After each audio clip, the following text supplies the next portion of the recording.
Halo guys, episode kali ini kita akan membahas tentang sebuah tradisi yang sudah ada di Nusantara sejak zaman dahulu kala. Bahkan tradisi ini amat erat dengan ritual keagamaan di Bali yang sakral. Tradisi itu adalah sabung ayam.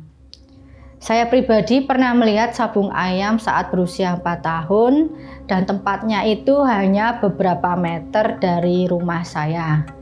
Saat itu sabung ayam sudah dilarang. Mengapa dilarang? Padahal ada sabung ayam yang sifatnya sakral.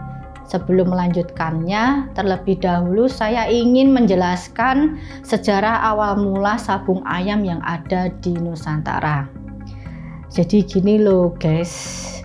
Sabung ayam itu sudah ada di Nusantara sejak zaman dahulu kala, tak hanya di Pulau Jawa saja tapi juga di Pulau Bali dan pulau lainnya. Sabung ayam ini adalah permainan ayam jago yang diadu dan diberikan logam tajam atau pisau kecil di taji ayam jago tersebut. Sabung ayam tak hanya sebagai permainan saja, tetapi juga sebagai cerita kehidupan sosial, budaya, dan politik masyarakat pada saat itu. Kata jago diyakini berasal dari bahasa Portugis, yaitu jogo yang berarti permainan, kemudian diserap ke dalam bahasa Melayu dan Jawa. Menurut KBBI, jago berarti ayam jantan. Bisa diartikan pula sebagai juara atau kampiun dalam sebuah pemilihan.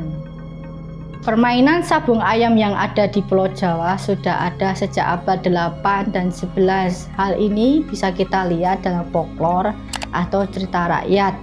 Contohnya yang di Jawa Barat, permainan sabung ayam ini bisa kita lihat dari cerita rakyat Cium Wanara yang mengambil latar belakang Kerajaan Galuh pada abad 8. Sedangkan di Jawa Tengah, Jawa Timur, dan sekitarnya, permainan sabung ayam ini dapat kita lihat dari cerita rakyat Cinde Laras yang mengambil latar belakang Kerajaan Jenggala pada abad 11. Kedua folklore atau cerita rakyat ini sama-sama menceritakan tentang seorang anak raja yang terbuang, kemudian bertemu kembali dengan ayahnya yang seorang raja itu pada momen sabung ayam. Di Pulau Bali, permainan sabung ayam berawal dari upacara tabuh rah, yaitu upacara yatnya atau upacara kurban suci bagi masyarakat Hindu di Bali. Tujuan upacara tersebut adalah mengharmoniskan antara manusia dengan Buana Agung. Permainan sabung ayam juga terlihat pada prasasti Sukawana, yaitu yang memuat tentang proses ritual upacara yatnya. Sabung ayam ini juga terlihat dalam prasasti Batur Abang.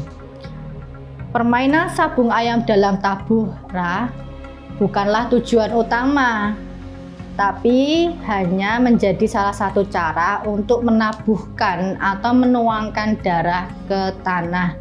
Jadi ketika ada permainan sabung ayam, kemudian ada salah satu ayamnya ini terluka dan darahnya menetes ke tanah, permainan tersebut dihentikan. Biasanya mereka akan menyembelih ayam tersebut.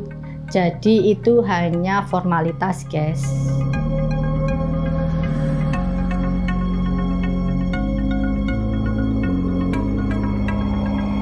Walaupun di pedesaan permainan adu ayam ditujukan sebagai ritual keagamaan, tetapi Raja-Raja Bali memiliki hak istimewa untuk mengadakan permainan adu ayam tersebut tanpa tujuan sakral. Jadi terkadang mereka itu mengadakan adu ayam hanya untuk kesenangan pribadi dan taruhan. Tak heran jika ayam menjadi hewan kesayangan para Raja-Raja Bali. Jadi bisa disimpulkan guys, adu ayam awalnya itu terbatas karena yang bisa mengadakan permainan adu ayam tersebut hanya raja dan kaum bangsawan. Tetapi ketika bangsa Eropa memegang kendali kerajaan di Nusantara, adu ayam tersebut mulai digemari khalayak umum dan raja kaum bangsawan tidak lagi memegang hak eksklusif untuk mengadakan adu ayam tersebut, sehingga permainan adu ayam menjadi hiburan rakyat yang dibalut dengan judi dan taruhan. Seorang antropolog Amerika, Clifford Geertz, menyatakan jika permainan adu ayam itu adalah simbol maskulinitas, karena tak hanya dua ayam saja yang bertarung, tetapi juga menjadi perwakilan dari kaum pria di Bali. Jadi sedikit cerita ya guys tentang antropolog Amerika tersebut. Dikenal penelitiannya di Indonesia dan Maroko di bidang agama, ekonomi, politik masyarakat, dan kehidupan desa dan keluarga. Si antropolog Amerika ini toh guys meneliti adu ayam itu hingga berkunjung ke Bali, Indonesia bersama istrinya pada awal April 1958. Pada hari ke-10 kunjungannya, mereka itu pergi ke desa dan di sana itu sudah ada puluhan orang mengadakan permainan adu ayam. Tapi tiba-tiba polisi datang dan kemudian orang-orang itu tuh berlarian tak kecuali antropolog tersebut dan istrinya.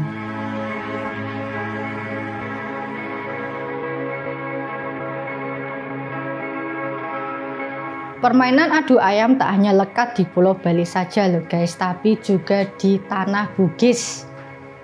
Antropolog lain, Gilbert Harmonic, menyatakan jika Tanah Bugis lekat dengan mitologi ayam. Raja Goa ke-16, Sultan Hasanuddin, diberi gelar dengan nama Hanses van het Oosten, yang artinya ayam jantan dari timur. Jadi dahulu kala itu orang tidak disebut pemberani jika ia tidak mempunyai kebiasaan minum arak dan adu ayam. Ada juga cerita menarik di Tanah Bugis ini guys. Jadi permainan adu ayam ini juga sebagai simbol kebanggaan sang raja. Kita bisa lihat dari contoh kasus Raja Goa mengajak Raja Bone untuk memeriahkan acara di sana itu mengadakan adu ayam.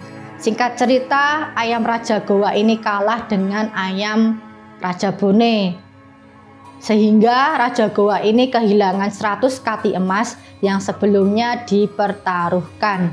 Hal ini pun membuat Raja Goa terpuruk dan malu.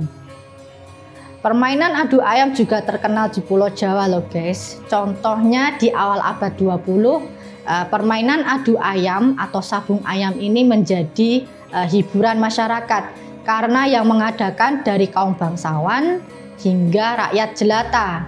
Sama halnya di Pulau Bali, permainan adu ayam ini juga dibalut dengan taruhan dan judi. Ada hal yang menarik di Pulau Jawa ini. Terkadang permainan adu ayam ini juga ada tarian ledek.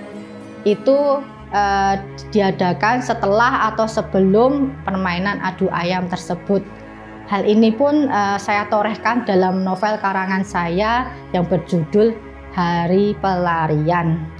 Saya pun jadi ingat ketika ada sabung ayam di kampung saya dulu guys. Jadi ayam jago itu tak hanya dipelihara saja, tapi juga diperlakukan spesial dan istimewa, bahkan melebihi anak sendiri, yaitu ayam jagonya itu dipijat, dikasih jamu, dikasih vitamin, dimandikan, dijemur, dan lain sebagainya. Memasuki abad 20, sabung ayam tak lagi sakral dan bahkan diadakan di tempat-tempat tersembunyi. Pemerintah kolonial Belanda melarang sabung ayam kecuali yang berizin dan ditujukan untuk ritual keagamaan. Pemerintah kolonial pun juga melarang keras judi sabung ayam karena melibatkan uang yang tak sedikit dan seringkali berakhir ricuh. Masa sekarang tentu saja sabung ayam masih ada dan polisi pun juga sering merazia arena judi sabung ayam. Kalau di tempat kalian masih ada nggak sih sabung ayam? Kalau ada cerita dong di bawah. Sekian episode kali ini. Kalau kalian suka episode ini, please like, share, dan subscribe. Komen di bawah mau bahas sejarah apa di episode selanjutnya. See you next episode. Ciao.